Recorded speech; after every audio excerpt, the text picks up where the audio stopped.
garden friends! Are you already thinking about your fall vegetable garden? Do you, like me, have an ambitious list of vegetables that you're looking forward to growing during the cooler days ahead? Well, let's chat a minute. Join me over by the tomatoes. So here I am standing next to, so far, my favorite tomato plant, and that's only because it's produced the most tomatoes so far this summer. And it's done so very, very slowly. I've just got to the point where I was able to pick 3 out of this cluster of 4 Tiger Tom tomatoes.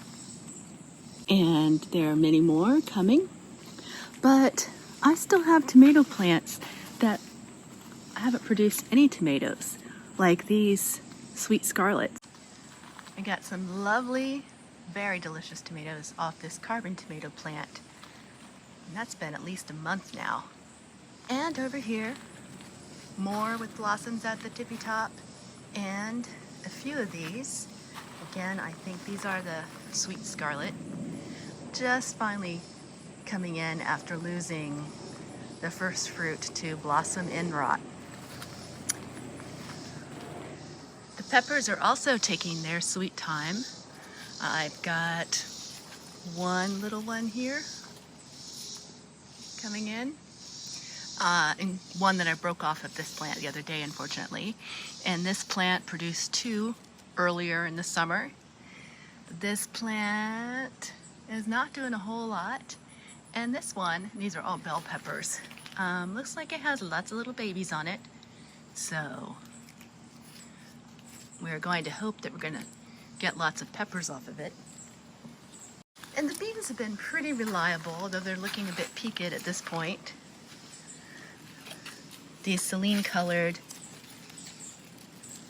bush beans are beautiful, and they have been putting out some nice beans lately, but all in all, it's not a lot to hang your hat on. I'm glad I don't have to feed a family on the yield I've gotten this year. So that's my goal going forward, is how to get more produce out of these lovely plants that look very healthy, very lush, and have beautiful foliage, but have been really slow to fruit. Kind of takes the fun out of vegetable gardening. On the other hand, it makes you appreciate just how hard growing food is. All the hard work and resources that go into producing food to sustain not just you and your family, but 6 billion people on the planet. But hope springs eternal, and this fall, actually late summer, early fall, I'm going to be putting in some carrots, some cauliflower, radishes with the unfortunate name red meat, kohlrabi, some pak choi, some leeks, some golden beets, and the Swiss chard, hakure turnips. Not sure if I'm even saying that correctly. Some red noodle pole beans, just because they're so dramatic looking, and I've heard they taste very good too. More pole beans, vortex, also a long bean pod, and amethyst bush beans. The beans I'm primarily growing because they are a quick growing crop.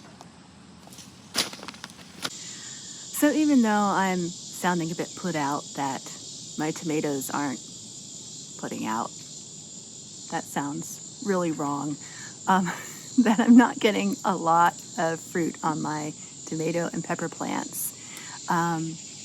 It's really, it doesn't take away from the wonder and the joy of actually producing something edible. It's kind of a little miracle, and it reminds me of Thich Nhat Hanh, the Buddhist monk's meal verses, about how much hard work and effort goes into making food for all of us to eat. Some of you who are experienced gardeners can probably tell me right off the bat what I need to do to get more production. Sounds like such a utilitarian word. To get more fruit out of my vegetables. And I will say that I thought that I've done everything that I should have done, which was pull off the suckers and keep them pruned up from the bottom and pick off fruit so that more fruit could grow, and to feed them and water and mulch them. But the one thing that I might not have done was pull off the very early blossoms. Because as a rather novice vegetable gardener, that's still kind of a hard thing for me to do. But I'm going to suck it up and keep in mind that in the future that those early blossoms need to come off to make way for more blossoms and more tomatoes and more peppers.